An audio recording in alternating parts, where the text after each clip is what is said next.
Egypt, land of the pharaohs, yet ruled by the magnificent River Nile. Follow its majestic course, steeped in history, and discover the treasure. Not buried in a tomb, but below the waters of Lake Nasser. A byproduct of the Aswan Dam, and now an entity in its own right, it is the home of the legendary Nile perch, the largest freshwater fish in the world, accessible to the rod and line angler. Oh yeah, that's a better fish.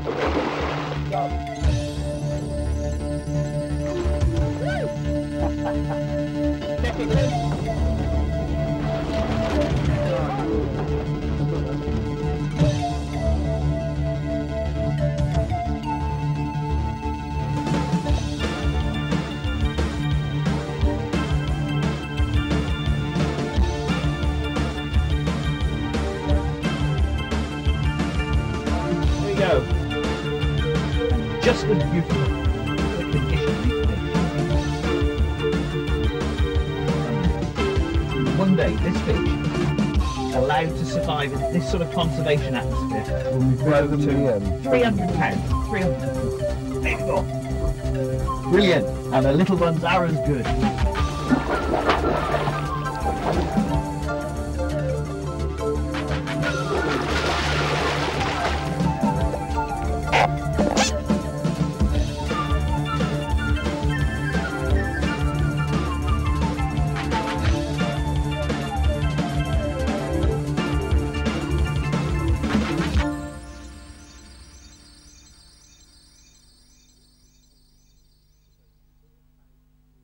History tells us that over 4,000 years ago, due to a minor domestic dispute, the goddess Isis decreed that all Nile perch and tigerfish must be returned immediately after capture.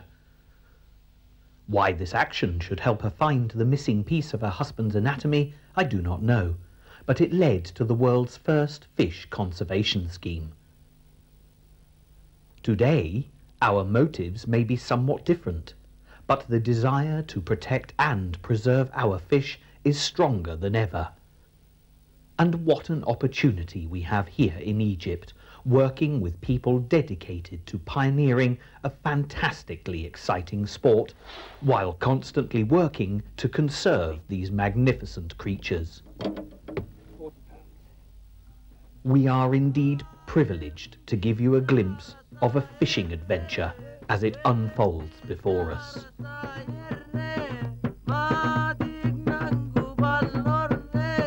Tim Daly, Kenya-born, Kenya-bred, is the man solely responsible for pioneering sport fishing on Lake Nasser.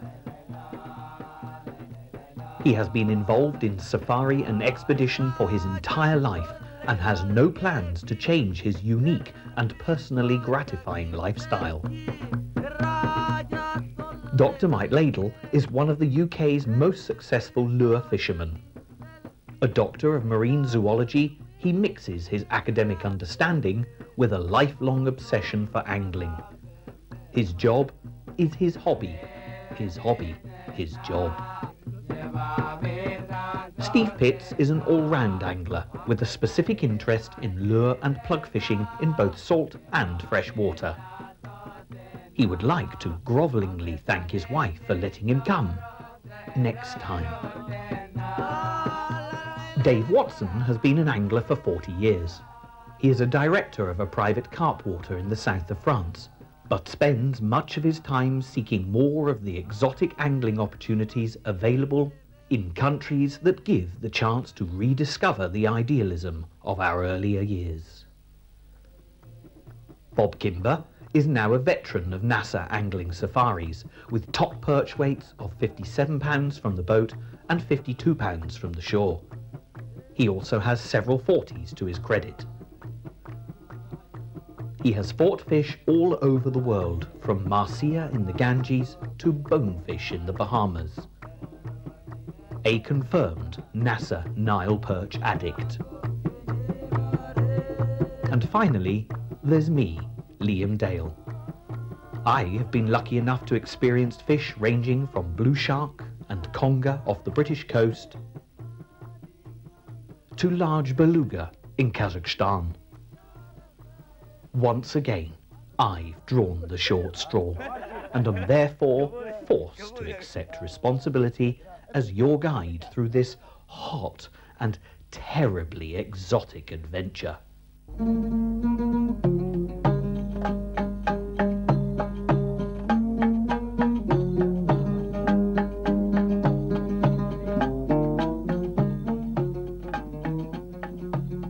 Welcome to Lake Nasser.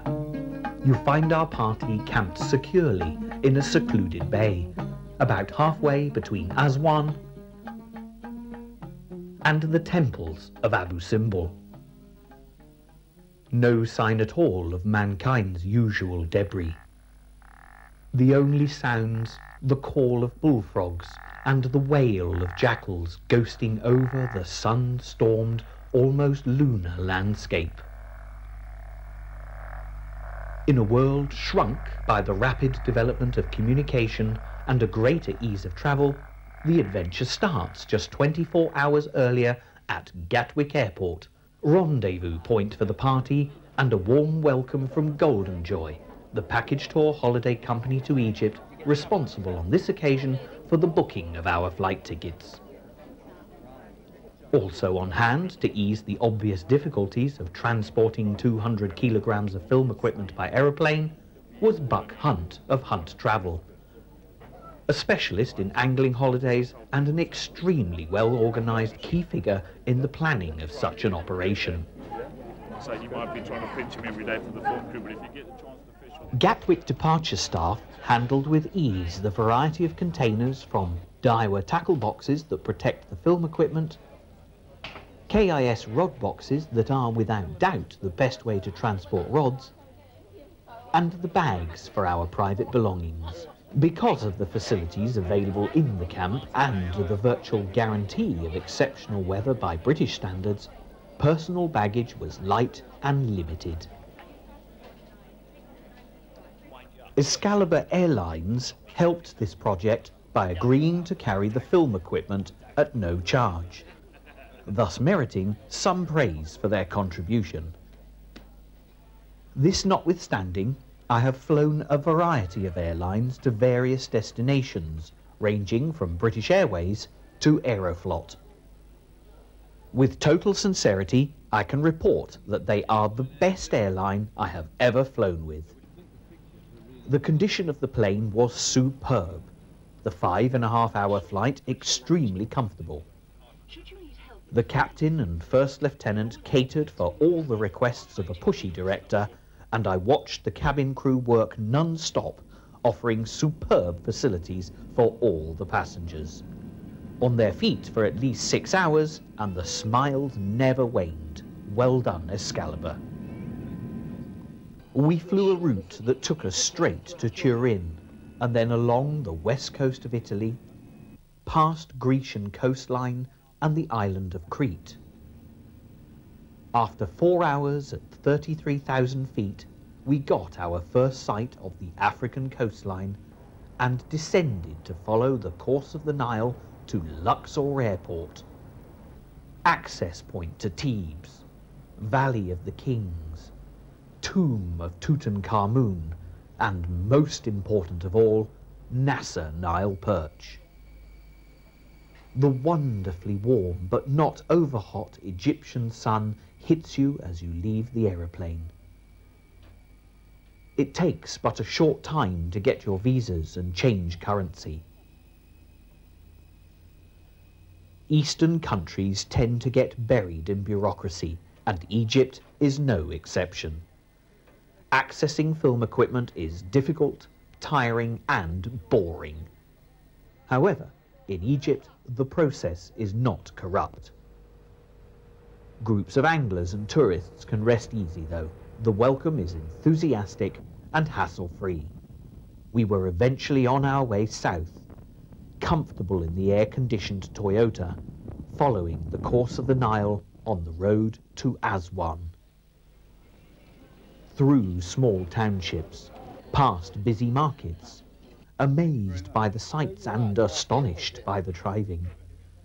Open-topped lorries passed us by, carrying a dozen or more haughty-looking camels at a time, the drivers unaware of people haphazardly hanging from any hand grip. We arrived late at night at the luxurious Basma Hotel. With a planned departure at 4 a.m, we were unable to do full justice to the facilities available. Inviting as the swimming pool looked, we tucked into a superb buffet and were soon lulled to sleep by the gentle tones and hypnotic rhythms of the Egyptian musicians playing in the courtyard below our rooms.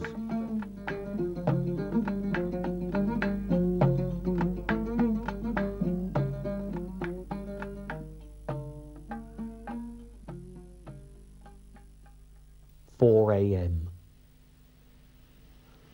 With the mullah's call to prayer echoing round the streets of Aswan, we boarded our Toyota and set off on a 2-hour desert drive to our rendezvous point with the Nubian guides, who would assist us with the fishing and run the camps. We watched the sun rise over the distant hills and marvelled at the vastness of the barren land before us. The only poignant reminder of human presence, a missile site on a nearby hill.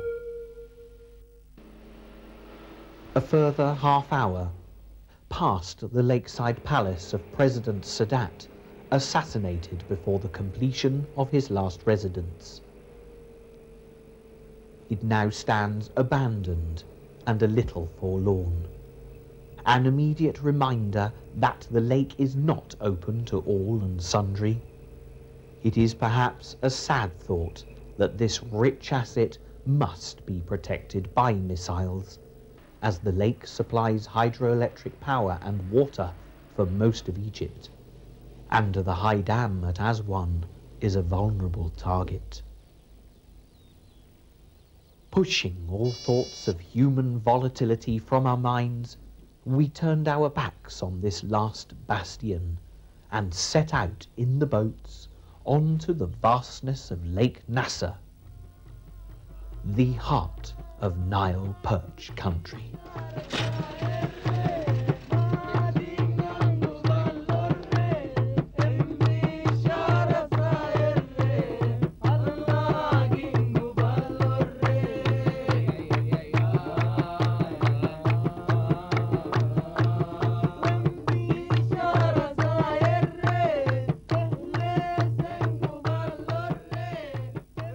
Nasser is an enormous water, as long as England and up to 20 miles wide.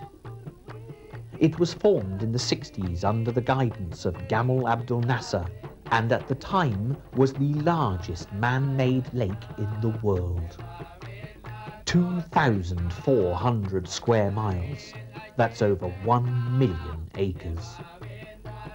It is remote and thinly populated by fishermen, but in some areas there is a little agriculture. The local residents are Bedouin camel and sheep herdsmen who are occasionally to be seen grazing the flocks on the shoreline. The wildlife is all you would expect to see, and lots that you don't. Over 100 different species of birds have been recorded, ranging from pelicans, white herons and egrets, to kites. In most areas, there are crocodiles, desert foxes, jackals, hyenas, and my personal favourites, the monitor lizards. But what of the fish? The lake is reputed to hold Nile perch of over 300 pounds in weight. 1 week before arriving, I watched camcorder footage of a 220-pound plus fish. I knew the big boys really were here. It was merely a case of finding them and then trying to catch them. Other prevalent species are tigerfish, which run 12 to 15 pounds, and tilapia, to about 10 or 12 pounds. The Nile perch have thrived well in this protected environment. Although some small fish are still caught in the Nile above Aswan, there are no more perch of any size to speak of below the lake. The lake also offers the opportunity to fish for huge Vundu catfish, but we were here specifically for the Nile perch. Well, maybe some tigerfish as well, and perhaps some big tilapia. And of course, if a Vundu catfish should just happen to come along. There's a lot of barbel, several species. Maybe we... Back to the Nile perch. Records from Lake Nasser show a fish weighing 178 kilograms. Lake Turkana in Kenya has a record of 121 kilos. And there is a story from Lake Victoria in Kenya of a net-caught perch weighing an incredible 234 kilos. That's 514 pounds. Research shows that Nile perch have a better chance of reaching record sizes in lakes as opposed to river systems, and there is every indication that very large fish lie within rod reach at Lake Nasser. Most anglers who visit here for the first time will be looking for the biggest freshwater fish of their lives. Even with a 273-pound beluga sturgeon to my credit, I was looking for a new personal best fish, let alone the fact that it was freshwater. Tigerfish can rightly claim to be one of the most spectacular freshwater fish in the world. Not only is it a beautiful fish, but its ferocious elegance will get any angler's adrenaline going. There are few fish of this stamp with such a fierce fighting energy. Their distant relatives are South American piranha. Just one look at their incredible teeth leaves you in no doubt that they are savage predators.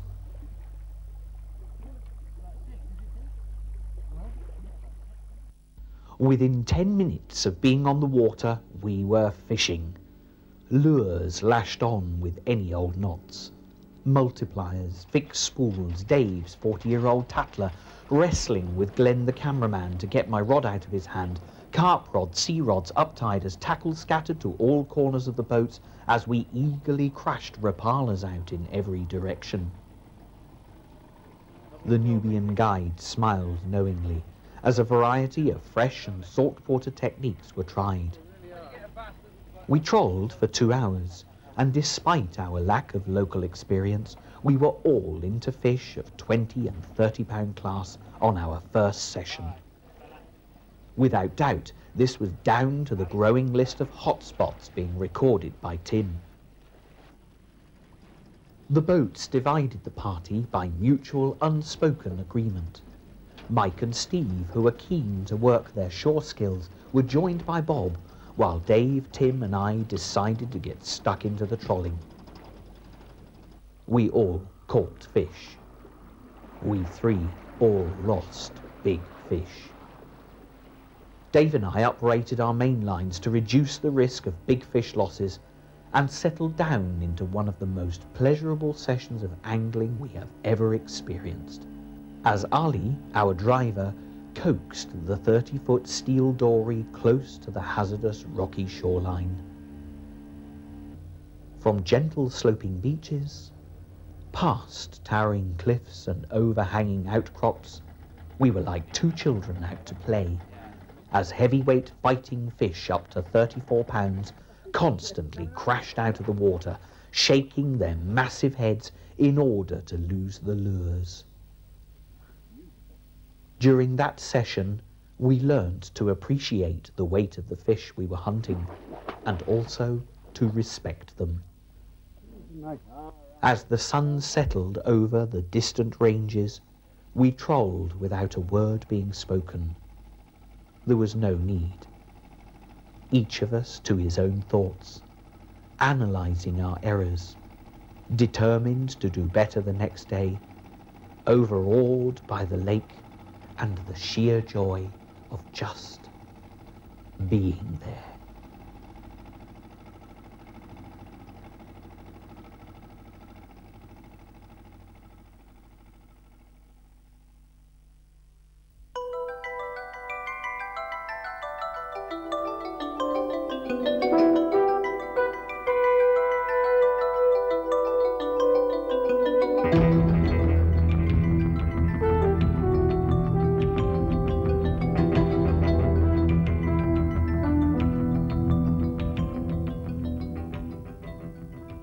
The next morning, after a leisurely lie-in, we were up and ready to go at 6 a.m. While we'd slept, the camp and surrounding area had been extremely active. The tracks of animals crisscrossed the marks of human feet, and we were able to identify jackals who had strolled arrogantly around the sleeping, oblivious anglers. Desert scorpions had visited and made symmetrical scuttle marks, all heading down the beach to the water. There were the large prints of a single dog-like creature, which Tim identified as a probable wolf. Kick started into action with an excellent and surprisingly English breakfast prepared by the camp's chief guide, Shaban. The party set off in 2 boats and set to work with an enthusiasm one could bottle and market. It had become apparent very early in the previous day's sessions that one of the best aspects of the fishing was the total unpredictability of the angling. Not whether we would catch or not, but whether the next fish on the hook would be £3, £30 or 300. As the morning sessions developed, and large fish gave us the chance to test our arms and the tackle, we all started to convert the decisive and heart-stopping bites and runs into successful catches, and the pace of fish coming over the side of the boats hotted up.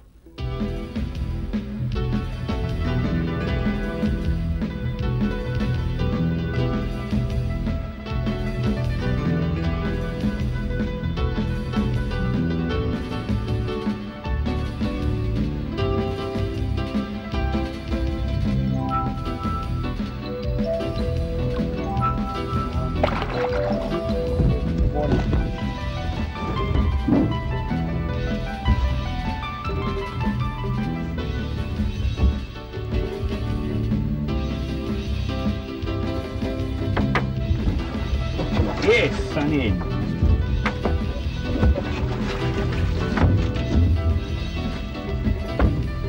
Hello, beautiful. Lovely start to the day, Tim. Yeah. Where are we? 8:30 in the morning. Yep. How much are you finding the colours of the lure important, Tim? Are you building any patterns yet on Well, any particular colours? I tend to try and duplicate the prey. There's no doubt about it that colours do make some sort of a difference. Depends what mood the fish are in, really, and we don't know what colour patterns fish see. No. But when you look at the super shadraps, they're nice deep. They look the shape of the small tilapia, you know.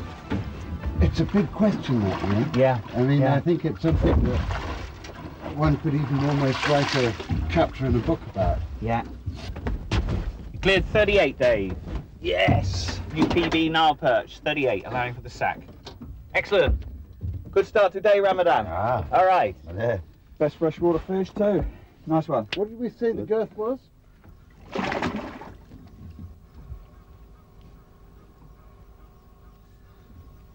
They belt a lot more than the carp do, don't they, Dave? Yeah. Go on. Go on now.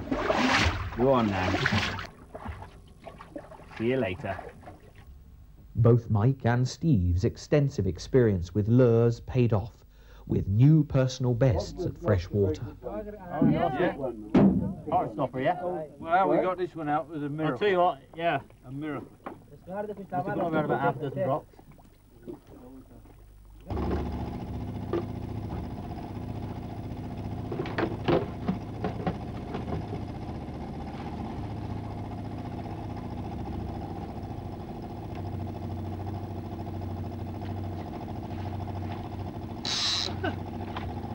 one? Yeah.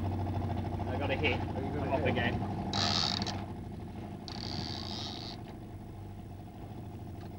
As the main boat angler, I was lucky in securing the services of not only Tim, but also Ramadan, the best guide for fishing on Lake Nasser.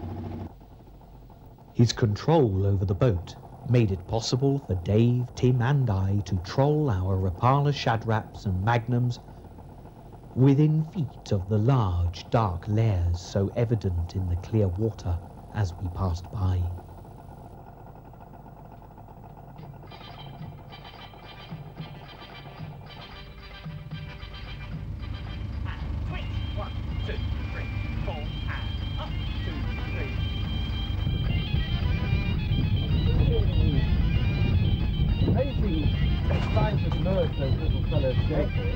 They're not frightened by it, Tim, are they? They're not intimidated by it at all.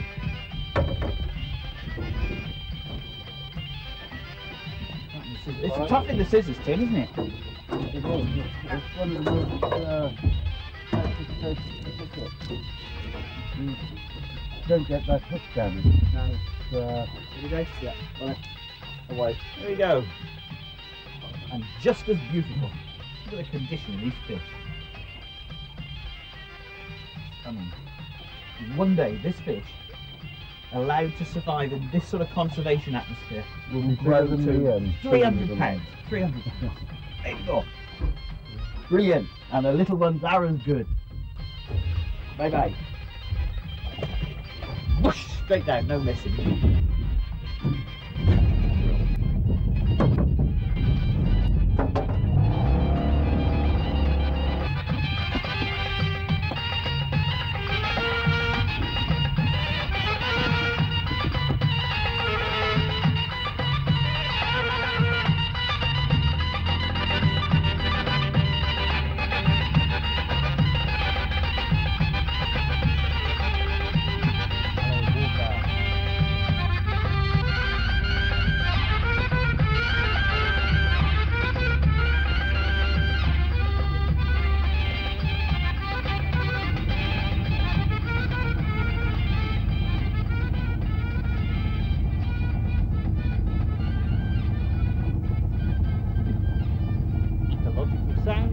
Cigarette in his hand.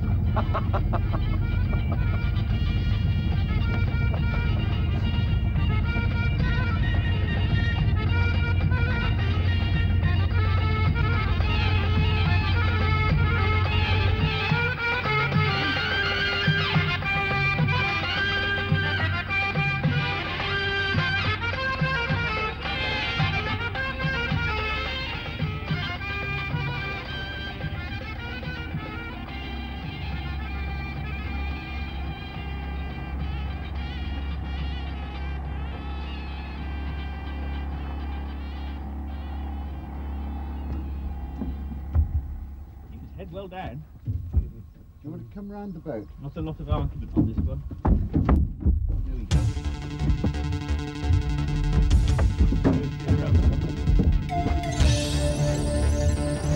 Yes! Woo! Oh, Ramadan, he knows. Ramadan, the magic man of fish. Ooh. Oh, now you want to play.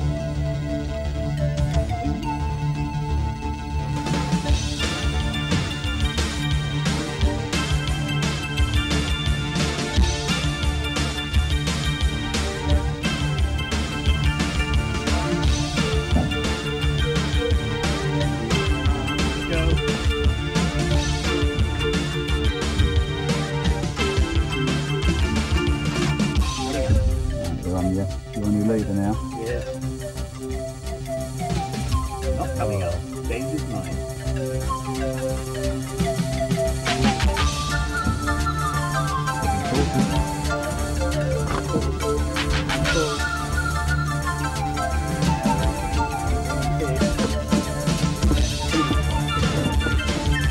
That's perfect, aren't they? Whoa, oh yeah, that's a better fish. Go. Yeah.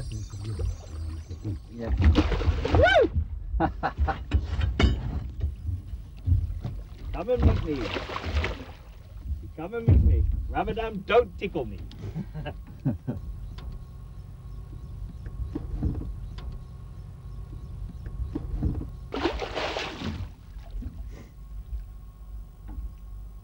We've got to Okay. be quite careful gapping and don't hurt harm.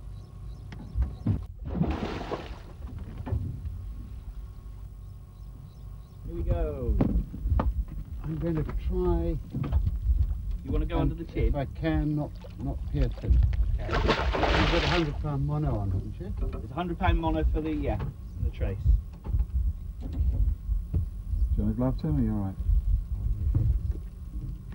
Shall I bring her up now, Tim? I think he's quite tired now. Quite happy now, isn't he? Beautiful. It's beautiful. They look splendid in this light, don't they? Absolutely splendid. What a pretty fish. Okay, my friend. Right, rod slack, line slack. Cheers.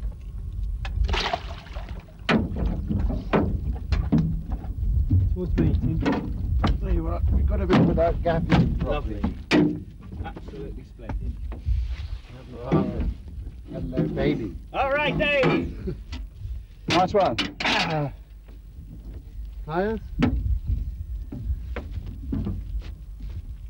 You just can't stand being 4 pounds behind.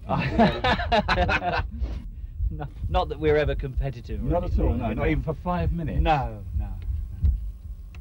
Look at these lures again. Look at the damage on that lure. Oh, look, it's Smashed it, completely smashed. Smash it out just the same as the Yeah. as the silver one. They've got quite a lot of series of crushing plates almost, haven't they? All the back, it's in the little ones, further back then. Yeah. See, look. Look at the rakers from here. See right down inside my his God, throat. Look at those. Extraordinary. It's a gulper, isn't The it, big Tim? crushing plates down at the back here. Yeah. Real gulper. Because these are just for trapping, aren't they? Up the Yeah. front here. Is that kaput now? Well, You I could mean, rebind it or what? Rapala make very strong lures in that there's that That'll be wire all right. comes right back. You'll never lose Yeah. a fish. If you wire it, it With might that, not you run need to through, wire though. that now. Yeah. Okay, Ramadan. So, 122. 3, 2. 122. 122. Well done, Well, you're going to get a chap. surprise when you weigh this. I am, aren't I? Oh yeah. Soon, move the tripod.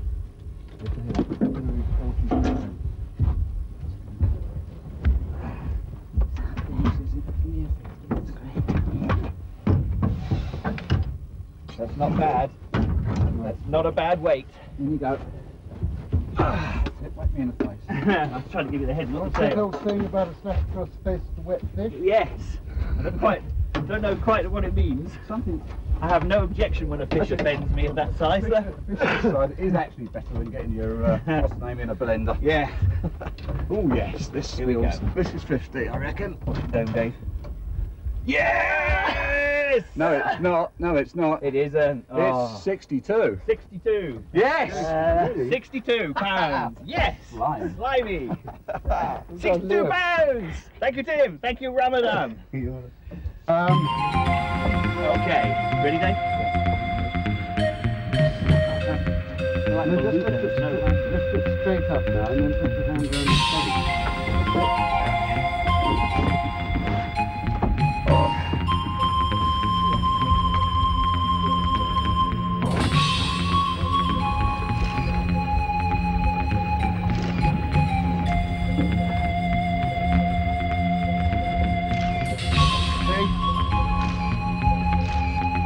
That's it.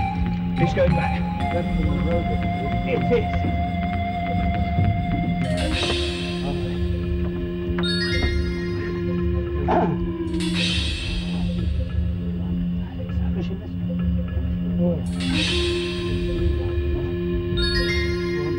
Again one day.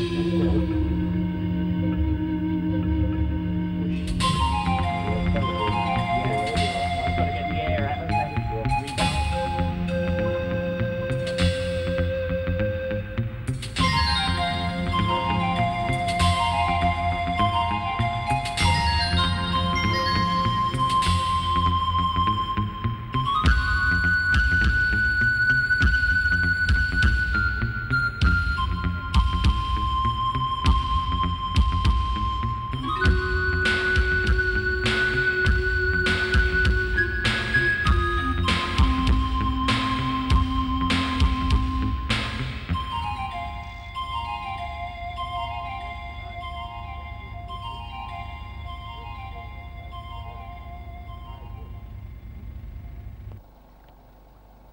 By lunchtime, with a hot African sun beating down, we were aching.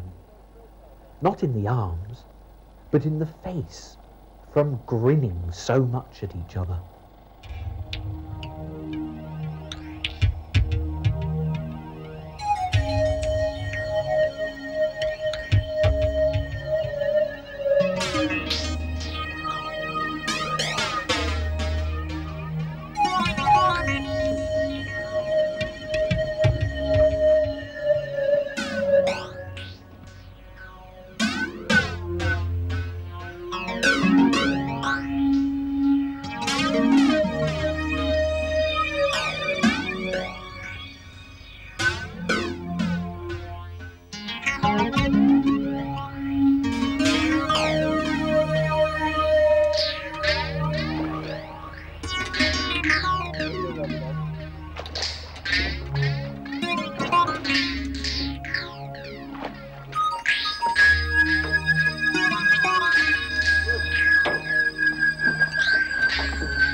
Got 32.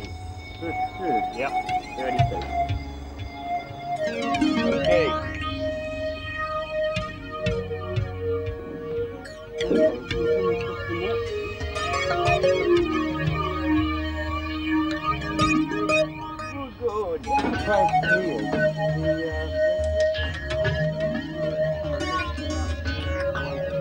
Towards you, right? You're right, you set the field, yeah? There you go.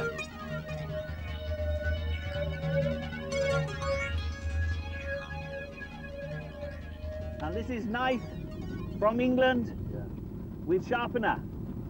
For England, good. Very good for people. Yeah. Yes. Yes. Which one you like? This. My gift to you. Yeah. Okay. It's good in water.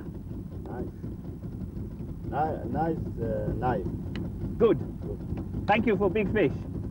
Okay. Team Daiwa. Thank you. Proper man. While Dave and I rested in camp, the ever-active, ever-angling Steve and Mike set off with Tim to try and catch one of the 50-pounders we could see sunbathing on a shelf close in. About 20 more yards, Tim. Tim had fished this spot a few times now, and the fish appeared wary, probably only of the splash of the lure. But for those who were watching the scene from above, it was exciting to have a full view of both sides of an angling story. I don't want to make too much movement.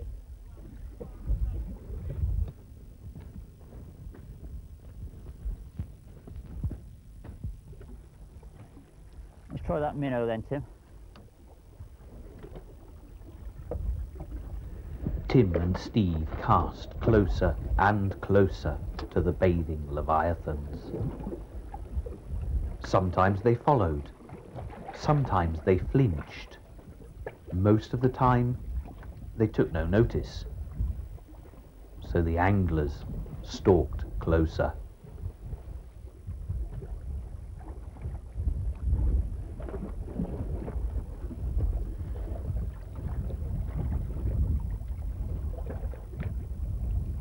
While this fascinating duel took place, Dave and I were aroused by local fishermen who had come to tell me that they had found a dead crocodile, about 12 feet long. Did it smell? I asked, in order to establish how ancient this corpse might be. Not at all, they said, and took us to see the creature in question.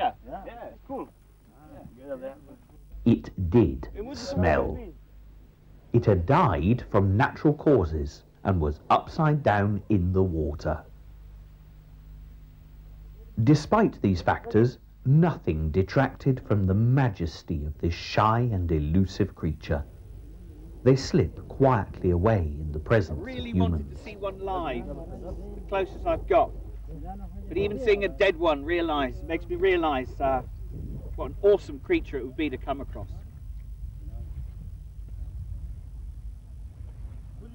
The hospitality of the native fishermen meant that an invitation to return to their house for tea and a smoke was automatic.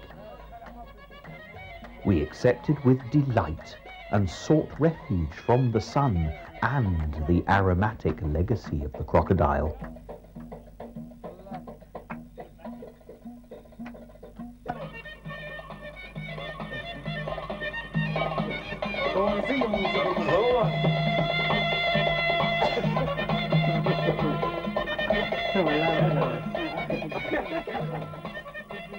The tea was delicious, and so was the tobacco. The traditional belly dancer music had none of the westernized structure that we are used to, and slightly disturbed the English ear. We left our newfound friends with regret. The smiling, friendly faces and calls for us to return soon were genuine. A truthful, simple but not stupid people, at ease with their uncomplicated environment. On the way back, we met Steve and Tim, still trying it on with the big boys. Right, what do you reckon it is? About 10 or 12 pounds? Well, about 10, yeah. Just into double figures, isn't it, I really? think these fish at about this size, they just come into full maturity. They're Yeah. just starting, you know, to become...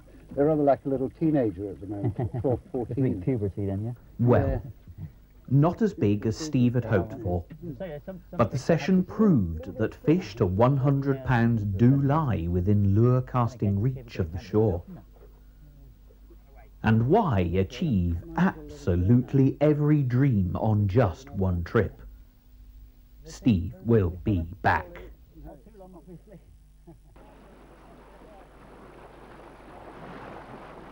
Dave and I kidnapped a lunchless Tim and slid out for our next trolling session.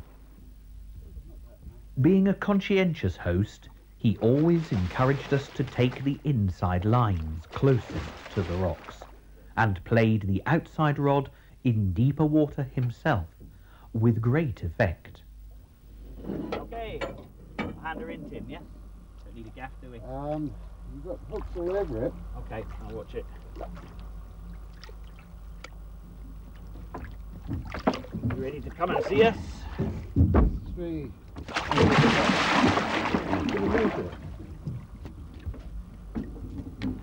Beautiful.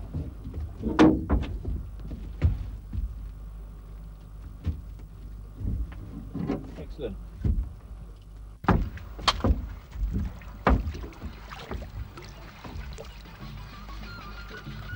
Nicely cooperative one, straight to the bottom.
Gloving is no problem at all, just like catfish, no problem at all.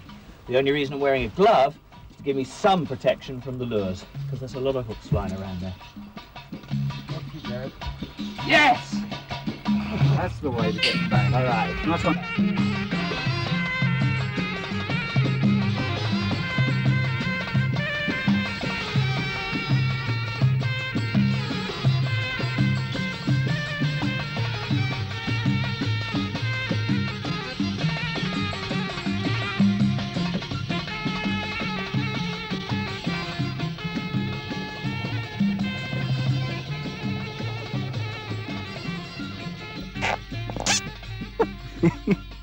Well, what do you think of meeting the English?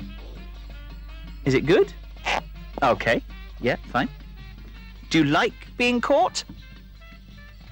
No, okay. What happens when you meet a monitor lizard?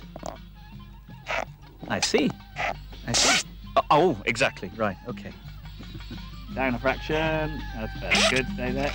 Got him. One more. It's making some horrible noises. Yeah, he should have done like a broken. I think he's imminent. Fine.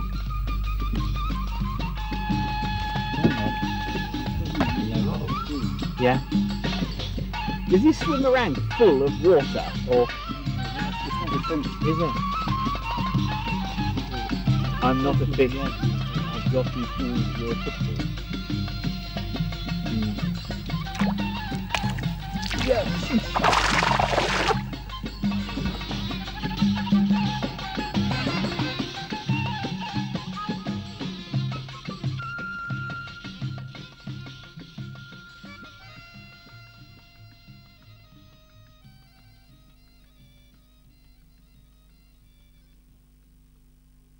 The session took us through another spectacular sunset and into the moonlit magic of nighttime NASA.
We could have fished all night, but the distant sound of singing Nubians beckoned us to a Nile perch barbecue, and wedging ourselves into the warm sand, we dined on this splendid feast and dozed off to the traditional sounds presented so splendidly by our guides and hosts.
Ramadan wants to know where to go. Over. I think it's due to the amount of time we've got left to go. Nothing I've left before. Over. We've still got nothing forever. Repeating, did you say Sabor? Over. Yes, which is probably a little bit north of you now. But then I can figure out where you are. Over. Okay, we'll kick up and be on our way. Out.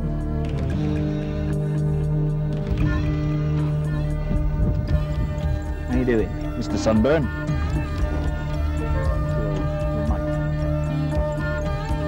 What do you reckon? To the heavier fish. Yeah? I think this might be better than the 44. Quite a lot. See how slow it's moving. None of that mad stuff. And what's the weight if it tries to go down? All right? You clutch happy? Bingo. Something off a little bit. Nice fish, Tim. Yeah.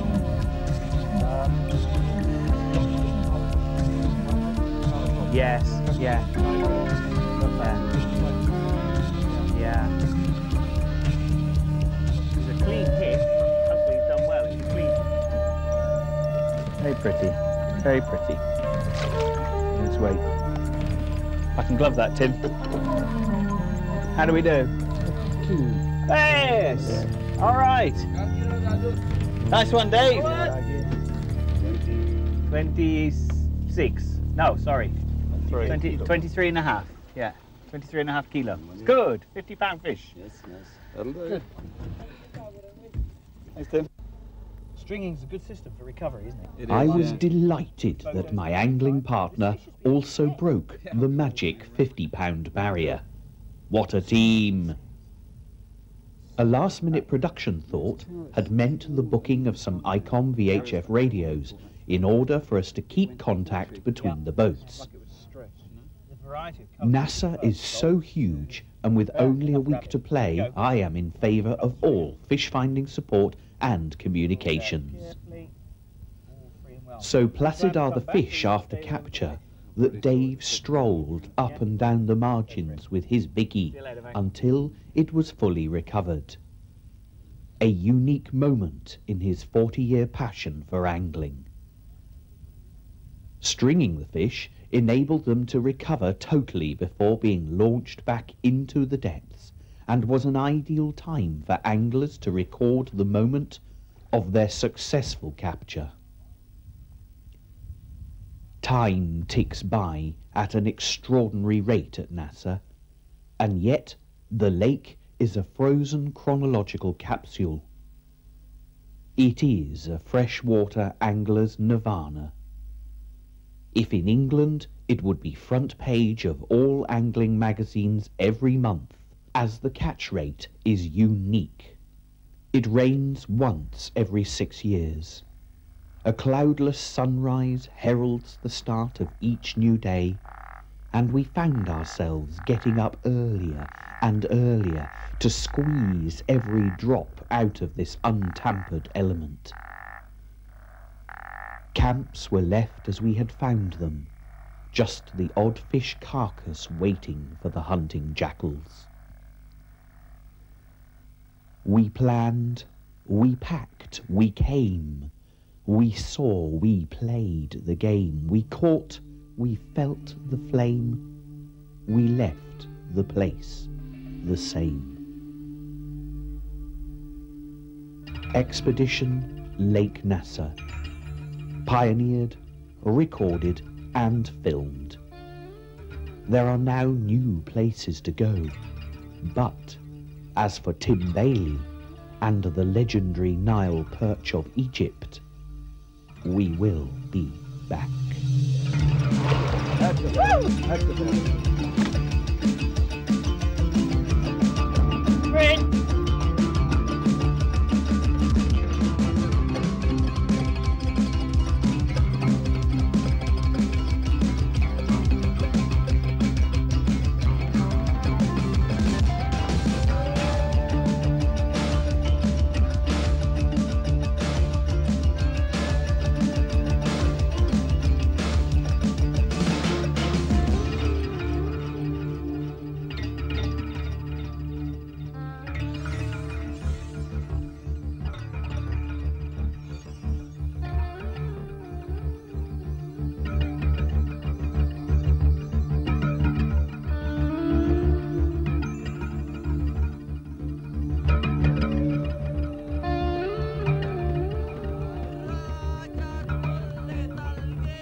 Aboard.